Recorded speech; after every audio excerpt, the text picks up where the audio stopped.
अस्सलाम वालेकुम dear students, कैसे हैं? उम्मीद है इंशाल्लाह आप खैरियत से होंगे। आज की जो वीडियो है इसमें आप जानेंगे कि ये जो डिटर्मिनेंट है इसकी बेसिकली प्रॉपर्टीज़ क्या हैं और कौन कौन सी प्रॉपर्टीज़ हैं, क्योंकि एक्सरसाइज 3.3 स्टार्ट करेंगे इंशाल्लाह नेक्स्ट। उसका इंट्रोडक्शन है डिटर्मिनेंट्स। ठीक है, एक्सरसाइज जो 3.3 है इसमें जस्ट जो है आपने डिटर्मिनेंट के बारे में ही पढ़ना है। इसमें आप सीखेंगे कि 3x3 मैट्रिक्स जो है उसका डिटर्मिनेंट जो है कैसे फाइंड करते हैं।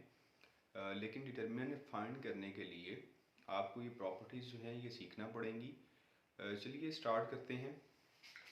इसमें ये टाइम सेव करने के लिए पहले जो है मैंने डिटर्मिनेंट की प्रॉपर्टीज़ जो हैं वो लिखी हुई हैं।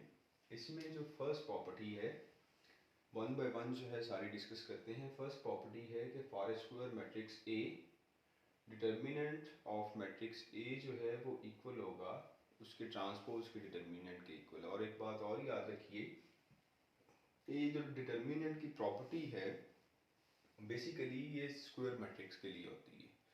और डिटर्मिनेंट जो है अभी तक जितने भी आपने प्रॉब्लम सॉल्व किए तो आपने कोई ऐसा मैट्रिक्स नहीं देखा होगा जो रेक्टेंगुलर हो और आप उसका डिटर्मिनेंट फाइंड कर रहे हो। ठीक है, तो ये डिटर्मिनेंट जो है ये जस्ट और जस्ट जो है ये स्क्वायर मैट्रिक्स की प्रॉपर्टी होती है। ठीक है, तो कहते हैं कि अगर आपके पास ए कोई स्क्वायर मैट्रिक्स है, फर्स्ट प्रॉपर्टी में आप उसका ट्रांसपोज लेते हैं तो उसका ट्रांसपोज लेने से उसका डिटर्मिनेंट चेंज नहीं होगा।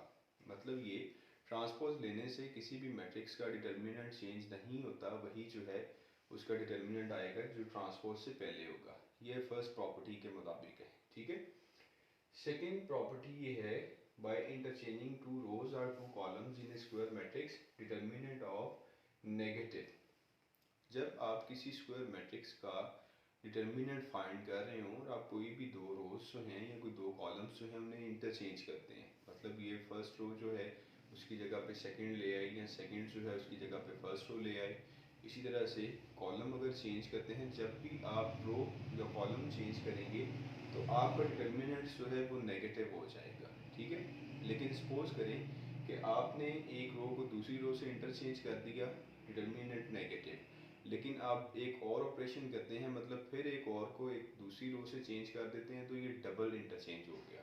जब डबल इंटरचेंज होगा तो आपका डिटर्मिनेंट पॉजिटिव होगा। ठीक है, जब और नंबर ऑफ इंटरचेंजेस होंगे तो आपका डिटर्मिनेंट नेगेटिव होगा, लेकिन जब इवन इंटरचेंजेस होंगे तो आपका डिटर्मिनेंट जो है वो पॉजिटिव होगा। ठीक है, और थर्ड प्रॉपर्टी ये है कि अगर आप किसी स्क्वायर मैट्रिक्स का डिटर्मिनेंट ले रहे हैं और उस स्क्वायर मैट्रिक्स में कोई भी दो रोज या कोई दो कॉलम जो हैं वो आइडेंटिकल हो गए, मीन्स ये कि दो रोज और दो कॉलम जो हैं वो ओवरलैप कर लें एक जैसे, तो उसका डिटर्मिनेंट जो है वो ज़ीरो होगा। उसे सॉल्व करने की ज़रूरत नहीं है।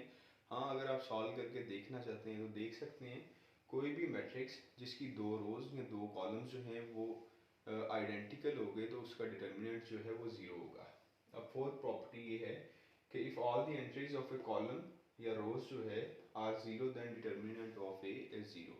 मतलब ये कि अगर किसी कॉलम की तमाम एंट्रीज जो है, मतलब तमाम रोज या तमाम रो में तमाम एंट्रीज जो हैं वो ज़ीरो हो गई, या किसी कॉलम जो है कॉलम में तमाम एंट्रीज जो हैं वो ज़ीरो हो जाएंगी, तो ये डिटर्मिनेंट जो है मैट्रिक्स का वो आपके पास ज़ीरो हो जाएगा। मतलब ये कि किसी रो में या किसी कॉलम में अगर तमाम एंट्रीज ज़ीरो हैं तो आप डायरेक्ट उसका डिटर्मिनेंट ज़ीरो लिख सकते हैं, क्योंकि ज़ीरो ही आने वाला है।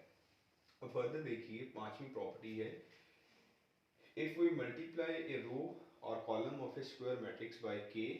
कोई भी नंबर हो सकता है और के की वैल्यू जो है वो बेसिकली रियल नंबर से बिलोंग करेगी, वो कोई भी रियल नंबर हो सकता है। कहते हैं कि जब आप किसी मैट्रिक्स ए का डिटर्मिनेंट ले रहे हैं और उस मैट्रिक्स की किसी रो को या किसी कॉलम को आप किसी के नंबर से मल्टीप्लाई करते हैं जो कि 2, 3, 4, 5 इस फॉर्म में होगा, तो आपका डिटर्मिनेंट जो है उस नंबर का मल्टीपल हो जाएगा। ये देखिए, जिस नंबर से आप मल्टीप्लाई करेंगे आपका डिटर्मिनेंट जो है वो उस नंबर का मल्टीपल हो जाएगा, मतलब के multiply by determinant of that matrix. ठीक है, ये इसकी पांचवी प्रॉपर्टी थी। और छठी प्रॉपर्टी ये है ट्राइएंगुलर मैट्रिक्स। ट्राइएंगुलर मैट्रिक्स जो है ये मैंने आपको बताया था कि ये बेसिकली ऐसे मैट्रिक्स होते हैं जिनकी मतलब डायगोनल के ऊपर वाले या तो एलिमेंट सारे ज़ीरो होते हैं या नीचे वाले सारे एलिमेंट्स जीरो होते हैं। ऐसे मैट्रिसेस को ट्राइंगुलर मैट्रिसेस बोलते हैं।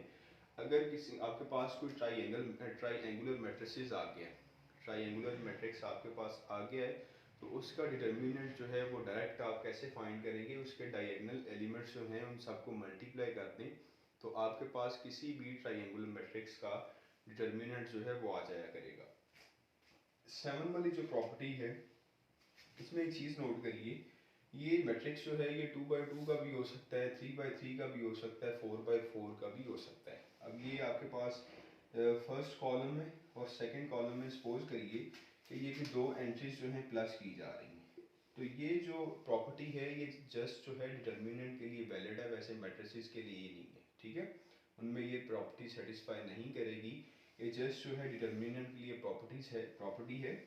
तो आप क्या करेंगे, मतलब ये कि फर्स्ट जो मैट्रिक्स आपका बनेगा ये वाला, इसका डिटर्मिनेंट ये लिखा हुआ है, फिर प्लस लगाएं, ये फर्स्ट कॉलम जो है ये ऐसे ही लिखते हैं, ठीक है, और जो एंट्रीज प्लस हो रही हैं साथ वो लिखते हैं और इसका डिटर्मिनेंट ले लें। जब इस तरह का मैट्रिक्स होगा तो उसका डिटर्मिनेंट जो है आप इस फॉर्म में ले सकते हैं, ठीक है।